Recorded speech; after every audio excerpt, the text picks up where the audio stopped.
Assalamualaikum warahmatullahi wabarakatuh. Perkenalkan, saya Dita Rahmadani dengan NIM 11210050 dari kelompok 2 kelas 1B04. Saya ingin mempresentasikan kelompok proyek program kalkulator dan berikut anggota dari kelompok 2.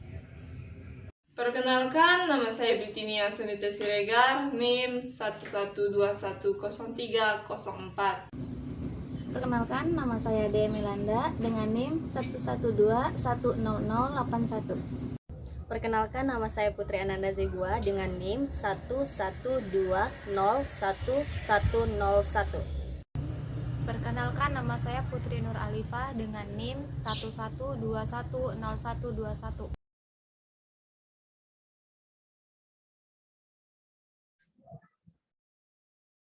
Ya, baik. Di sini saya akan menjalankan program yang telah kami buat, yaitu program kalkulator atau operasi hitung kalkulator. Mari kita coba jalankan programnya.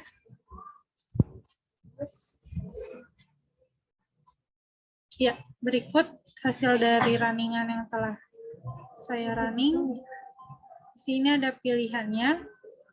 Ada 5 pilihan untuk operasi hitung, yaitu penjumlahan, pengurangan, perkalian, pembagian, dan pemangkatan. Yang pertama kita coba untuk penjumlahan. Karena penjumlahan ada di nomor 1, kita ketik saja dengan angka 1, lalu enter. Lalu ketik angka yang akan dijumlahkan. Di sini saya akan mencoba dengan angka 8 ditambah dengan 9. Muncul hasilnya yaitu 17. Untuk melakukan ke operasi hitung selanjutnya atau pengurangan, kita bisa ketik dengan huruf Y atau yang berarti ya. Kita enter. Lalu kita pilih operasi hitung pengurangannya.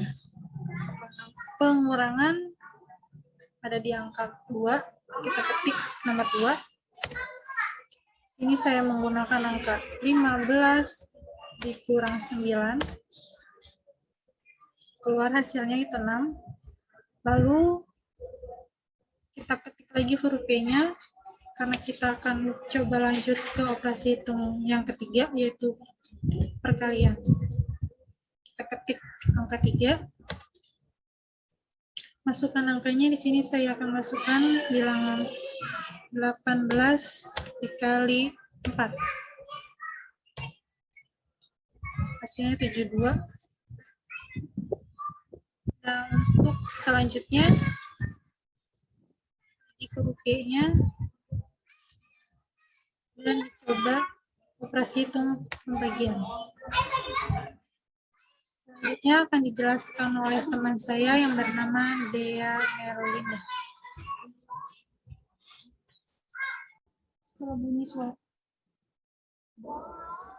Oke, untuk selanjutnya saya akan melanjutkan bagian 4 untuk pembagian. Kita masukkan angka 4. Masukkan angka pertama untuk pembagiannya 6. Angka keduanya kita masukkan angka 2.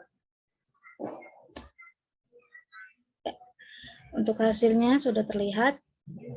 Apakah Anda ingin mencoba lagi? Untuk selanjutnya kita next ke pemangkatan. Kita lanjut lagi ya. Masukkan operasi hitung. Operasi hitung untuk pemangkatan 5. Masukkan angka yang pertama. Saya masukkan angka 5.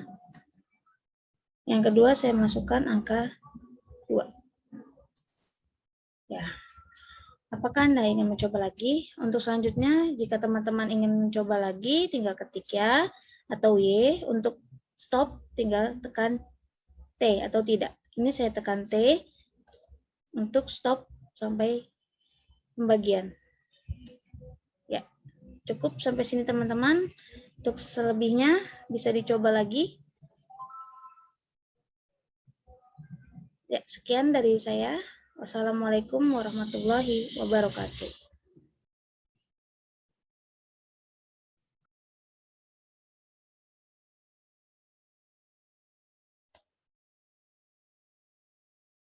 Baik teman-teman, saya akan menjelaskan hasil kelompok 2 tentang pembuatan coding dengan tema kalkulator. Saya akan menampilkan slide-nya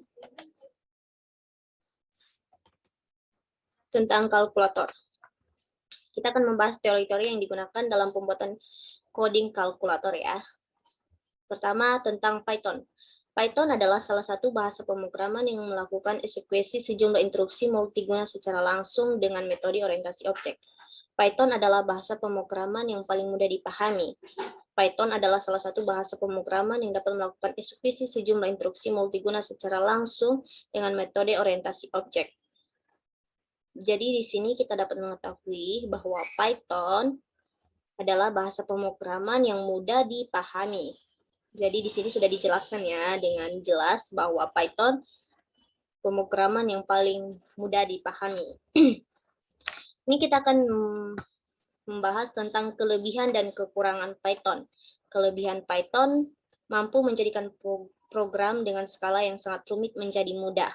Jadi ini dapat digarisbawahi bahwa Python mampu menjadikan program dengan skala yang rumit menjadi mudah. Python sendiri mendukung multi-platform dan multi-sistem serta memiliki sistem pengelolaan memori otomatis seperti Java. Ini ya kelebihan tentang Python. Dan Python juga mempunyai kekurangannya.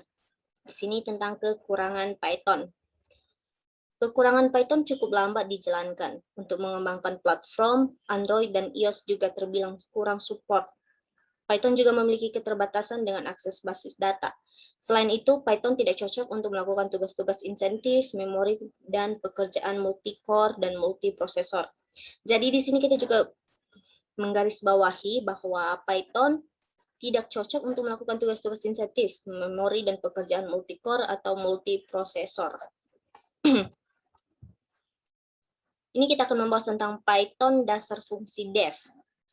Fungsi pada Python adalah kumpulan, perintah, atau baris kode yang dikelompokkan menjadi satu kesatuan untuk kemudian bisa dipanggil digunakan berkali-kali. Jadi, def ini atau Python dikelompokkan satu kesatuan dengan kemudian bisa dipanggil dan digunakan berkali-kali. Jadi, dapat digunakan berkali-kali ya teman-teman ya. Sebuah fungsi bisa menerima parameter, bisa mengembalikan suatu nilai dan nilai dipanggil berkali-kali dengan independen. Jadi ini bisa berkali-kali ya. Dengan fungsi ini kita bisa memecah program besar yang kita tulis menjadi bagian-bagian kecil dengan tugas masing-masing. Jadi ini kita dapat memecahkan program-program besarnya bisa menjadi bagian-bagian yang terkecilnya ya. Tentang sintak fungsi, kita masuk pada sintak fungsi. Sintak di atas secara umum terbagi menjadi 4. Itu ada 4 ya teman-teman ya. 1, kata kunci def menjadi pertanda bahwa blok kode program adalah sebuah fungsi. 2, nama fungsi yang kita buat. 3, parameters yang akan diterima oleh fungsi yang kita buat tidak wajib. Dan ini ada blok kode fungsi di sana kita tulis perintah-perintah yang harus dilakukan oleh sebuah fungsi. Jadi ini kode dan blok kode fungsinya digunakan yang kita tulis, perintah-perintah yang harus dilakukan oleh sebuah fungsi. Return. Return biasanya digunakan di akhir pada function utama dan function custom. Fungsi dari return ini tidak jauh dengan artinya istilah return sendiri atau kembali. Jadi return ini sama dengan halnya dengan kembali ya. Jadi fungsi dari return ini tidak jauh dengan arti istilah return sendiri.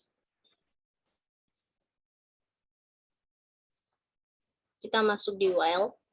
While adalah salah satu pernyataan yang fungsi untuk mengulangi pengeksekusi yang dilakukan ketika menilai benar pada condition expression. Pernyataan mengulang mirip dengan pernyataan penyeleksian if. Pengeksekusian substatement tergantung pada nilai condition expression, tetapi pernyataan while akan terus mengulang pernyataan tersebut jika jika condition dan expression bernilai 1 atau true. Jadi ini nanti akan dijelaskan kalau kita dalam pembuatan coding ya. Ini cuma garis-garis besarnya aja. If, elif, dan else. If, el, dan elf pada Python yang mana ia adalah flow control super dasar yang sangat penting untuk dipahami oleh pemrograman. Jadi ini if dan else ini sangat penting untuk dipahami oleh pemrogram. Jadi ini sangat mudah ya dipahami oleh pemrogram. Sebelum kita memulai ngoding, kita pahami dan pengertian percabangan terlebih dahulu. Apa itu yang dimaksud dengan percabangan? Percabangan dalam dunia pemrograman adalah proses penentuan keputusan atau dalam bahasa Inggris ini bisa disebut sebagai condition statement. Jadi percabangan itu adalah dalam bahasa Inggris ya, itu conditional statement. Percabangan pada Python. Dalam bahasa pemrograman Python, sintak dan statement yang digunakan untuk melakukan percabangan adalah if, else, dan elif, dan else. Di mana if merupakan kondisi utama. Jadi digarisbawahi bahwa if itu adalah kondisi utama ya teman-teman ya. Sedangkan else adalah kondisi kedua dan ketiga hingga ke X. Sedangkan else adalah kondisi terakhir di mana semua kondisi sebelumnya tidak ada yang terpenuhi. Ini kita masuk pada flowchart. Flowchart merupakan algoritma yang berbentuk badan berguna untuk memudahkan para programmer memahami sebuah program selain melalui algoritma biasa. Jadi ini adalah pengertian dari flowchart ya teman-teman ya. Ini fungsi flowchart. Fungsi utama dari flowchart adalah memberi gambaran jalannya sebuah program dari proses ke proses lain. Jadi fungsi flowchart ini sebuah program dari satu ke proses yang lainnya. Ini kita masuk di jenis-jenis flowchart. Ada terbagi, ini ada 5 ya. Ini flowchart dokumen, flowchart program, flowchart proses, flowchart sistem, flowchart schematic. Ini kita masuk saatnya, kita masuk di tipe data. Dalam ilmu komputer dan pemrograman komputer, tipe data ialah klasifikasi data yang mengenal kompilator dan penerjemahan bagaimana programmer bermasuk untuk memenuhi data. Sebagian besar bahasa pemrograman mendukung tipe data. Jadi tipe data ini sangat penting ya teman-teman ya bagi programmer ya.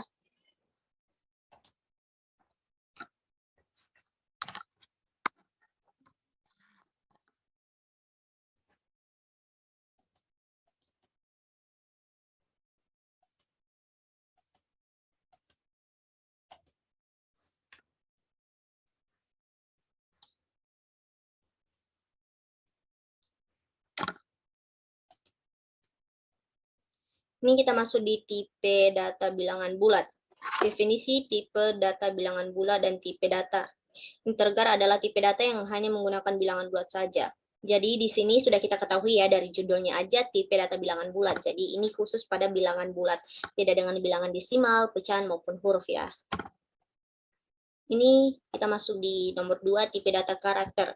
Ini juga sudah dijelaskan bahwa di judulnya aja kita sudah mengetahui ya teman-temannya bahwa tipe data karakter ini, tipe data karakter adalah tipe data yang berfungsi untuk menyimpan satu karakter huruf, misalnya huruf A, B, dan C, dan selanjutnya ya teman-teman ya. Ini tipe data string. Tipe data string adalah tipe data yang berfungsi menampung kumpulan karakter seperti kata dan kalimat. Tipe data string ini dideklarasikan dengan kata string. Contohnya tipe data string adalah apel, penjualan, dan kumpulan karakter lainnya. Jadi tipe data ini berfungsi menampung kumpulan data karakter seperti kalimat ya. Itu apel dan penjualan ini sudah ada contohnya di apel maupun penjualan itu kalimatnya ya. Ini kita masuk pada tipe data boolean. Tipe data boolean adalah tipe data yang berfungsi menampung nilai logika seperti benar, salah. Tipe data boolean dideklarasikan dengan kata bool. Jadi ini sudah dideklarasikan bahwa tipe data boolean ini dengan kata bool. Kita langsung pada data nomor 5, tipe data floating point. Tipe data Floating point adalah tipe data yang berfungsi menampung nilai real berupa desimal maupun pecahan. Jadi ini adalah kumpulan atau yang menampung nilai desimal maupun pecahan. Kan tadi yang di pertama cuma bilangan bulat ya. Selanjutnya kita akan masuk di input dan output. Ini pengertian dari input ya, teman-teman ya. Input adalah interaksi pengguna atau manusia dengan program, memungkinkan program dapat menerima data atau informasi dari pengguna dalam bahasa pemrograman C++. Kita dapat melakukan perintah masukan dengan menggunakan objek C.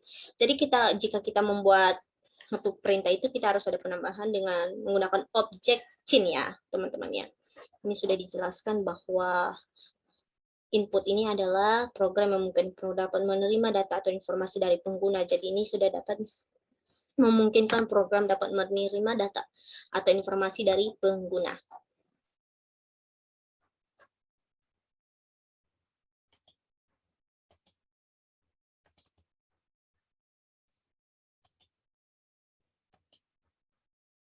Pengguna. Maaf ya teman-teman ya, ini agak terganggu.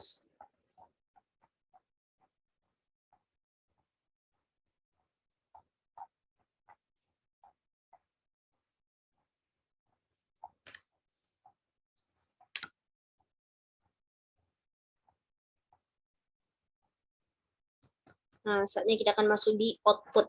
Output sama dengan halnya dengan keluar, adalah aktivitas program yang mendapatkan perintah untuk memberikan informasi data kepada pengguna manusia atau pengguna manusia. Data ini bisa merupakan hasil olahan dari data sebelumnya dalam bahasa C++. Ini sama dengan apa sih? Lawan kata dengan input dan output ini, kalau input itu masuk, sedangkan kalau output itu keluar. Jadi kan ini tadi kalau input memungkinkan program dapat menerima data atau informasi dari pengguna, sedangkan dari output ini data bisa memberikan informasi kita. Kalau di output ini kita memberikan informasi kepada pengguna-pengguna programmer ya teman-teman ya. Dalam bahasa kita dapat melakukan pengeluaran dengan menggunakan objek out. Out merupakan sebuah program pemindahan data dari dalam menyimpan keluar penyimpanan atau perangkat lain. Fungsi output agar bisa menjalankan fungsi cin dan out, kita perlu memanggil header, user, usestream pada program yang dibuat. Jadi ini sudah pengertiannya teman-teman ya. Ini sudah pengertian dari sepertinya tadi input dan output. Saatnya kita akan masuk dalam pembuatan coding. Itu akan dilanjutkan oleh teman kita Putri.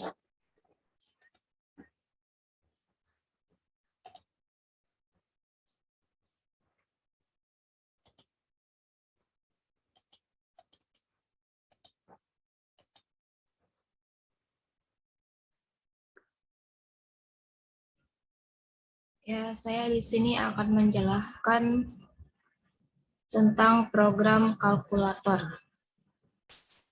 Di sini saya menggunakan def. Def itu fungsi, terus jumlah itu variabel, dan A sama B itu parameter. Lalu return. Return itu untuk mengembalikan nilai penjumlahan ini. Lalu ada pengurangan, ada kali, ada bagi, dan ada pangkat.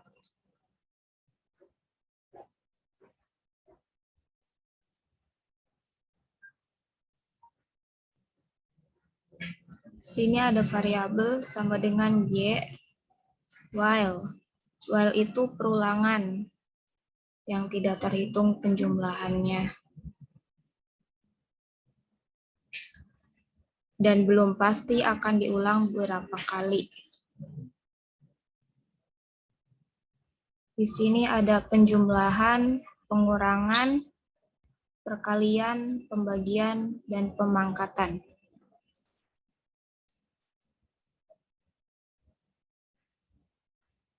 Lalu operasi sama dengan integer karena pakainya angka bulat. Lalu input masukkan operasi hitung menggunakan angka. Lalu angka 1 sama dengan integer, input, masukkan angka 1. Angka 2 sama dengan integer, input, masukkan angka 2. Lalu di sini ada percabangan, ada if, elif, sama else.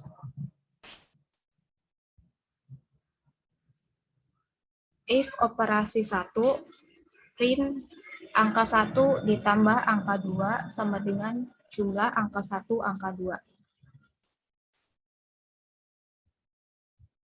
Elif operasi 2, print angka 1 kurang angka 2 sama dengan kurang angka 1, angka 2. Elif operasi 3, print angka 1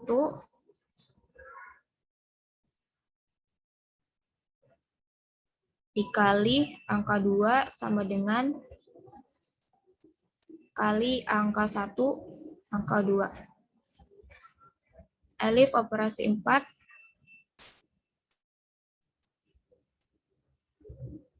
print angka 1 dibagi angka 2 sama dengan bagi angka 1, angka 2.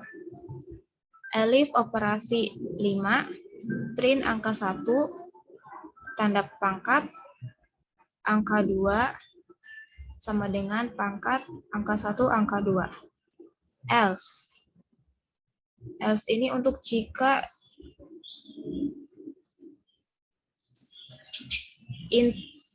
data inputnya tidak ada, misal angka 6 atau seterusnya, maka akan keluar maaf, input Anda salah. Lalu di sini ada variabel coba lagi, input apakah ingin mencoba lagi. Jika ya, berarti Y, yaitu perulangan lagi. Jika tidak, print terima kasih telah mencoba. Sekian dari saya.